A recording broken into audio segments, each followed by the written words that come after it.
परीक्षित जी 4 स्थान दिए। कहां कहां? द्यूतम पानम स्त्रियः सूना यत्रा धर्म चतुर्विधा। पहला स्थान दिए कि ठीक है, जाओ जहां जुआ खेला जाता है वहां पर तुम निवास करो।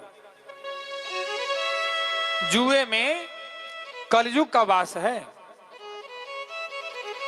देखिए, जो व्यक्ति जुआ खेलता है, चाहे वो मोबाइल के माध्यम से हो या पत्ता फेंक कर हो, जैसे भी हो, जुआ कभी भी धर्म के अनुसार नहीं होता है। जुआ हमेशा छल का खेल है। और बड़े बड़े सेलिब्रिटी जुआ खेलने का प्रचार करते हैं। Dream11 अनेक प्रकार का वैसा मोबाइल में ऐप है, और वही सेलिब्रिटी को हम सब आदर्श मानते हैं। तो बंधुओं, जुआ में कलयुग का ही वास है। जुआ का खेल जो है क्या है? एक आदमी को करोड़पति बनाकर दिखा दिया और हजारों लोगों को खाकपति बना देता है। और वह लोभ, एक बार जुए का लत लग गया तो आप सर्वस्व हार जाइएगा, फिर भी आपका लत छूटने वाला नहीं है। तो जुआ जो है मनुष्य को बर्बाद करके छोड़ता है। इसलिए हमारा विनम्र निवेदन है कि मोबाइल के माध्यम से हो या जिस प्रकार से हो, जुआ से सदैव दूर रहें, क्योंकि वहां कलयुग का निवास है। दूसरा स्थान कहां दिए? पानम। पानम मतलब खाने वाला पान नहीं, पानम अर्थात मदिरा। मदिरा जहां बेचा जाता है, जहां मदिरा सेवन किया जाता है, वहां पर कलयुग निवास करता है। जब मदिरा पी लेने के बाद उसको कोई दिखाई नहीं देता है, किसको क्या बोल देगा, क्या कर लेगा, क्योंकि उसके सिर पर कलयुग सवार हो जाता है।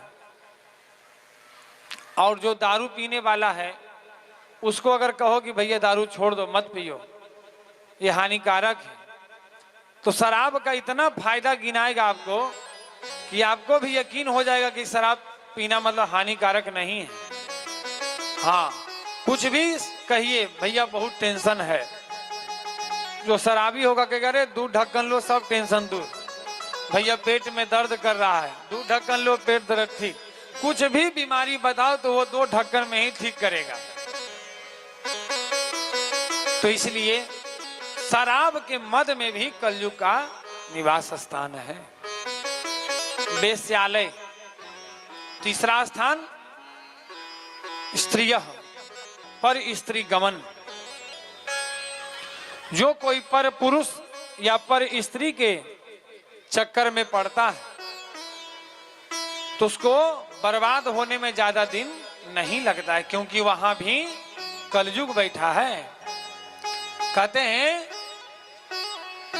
पराई स्त्री पैनी छुड़ी 3 तरफ से खाए। पराई स्त्री हो या पराया पुरुष हो, जो चक्कर में पड़ता है तो पर स्त्री पैनी छुड़ी 3 तरफ से खाए। धन हरे यौवन हरे और नरक ले जाए। तो बंधुओं, इससे भी बचना चाहिए। चौथा क्या है? सूना। सूना का अर्थात हिंसा। जहां जीव हत्या होता है, जो जीव हत्या करके खा जाता है, उस स्थान पर भी कलयुग का निवास स्थान होता है। हम लोगों को अगर एक सुई शरीर में चुभती है तो माँ बाप करने लगते हैं। और बताइए कि जो मांस भक्षण करते हैं उस जीव को कितना पीड़ा होता होगा। कि जीवित ही पंख नोचकर गर्म खौलते हुए पानी में डाल देते हैं। तो अपना पीड़ा पीड़ा है और दूसरे का पीड़ा दिखाई नहीं देता। यह भी कलयुग का ही प्रभाव है। तो जो जीव आपके कारण मरता है, वह जीव ऊपर में आपका इंतजार करता है कि आओ तब बताते हैं। तो वहां भी बहुत बड़ा कड़ाहा रखा हुआ है और उसमें भी पानी खौलते रहता है और यमदूत उसमें बार बार डुबाते हैं और निकालते हैं। वह असहनीय पीड़ा जब मिलता है तो 100 जन्मों का याद आ जाता है। इसलिए आप सभी से निवेदन है कि सर्वथा मांस का त्याग करना चाहिए।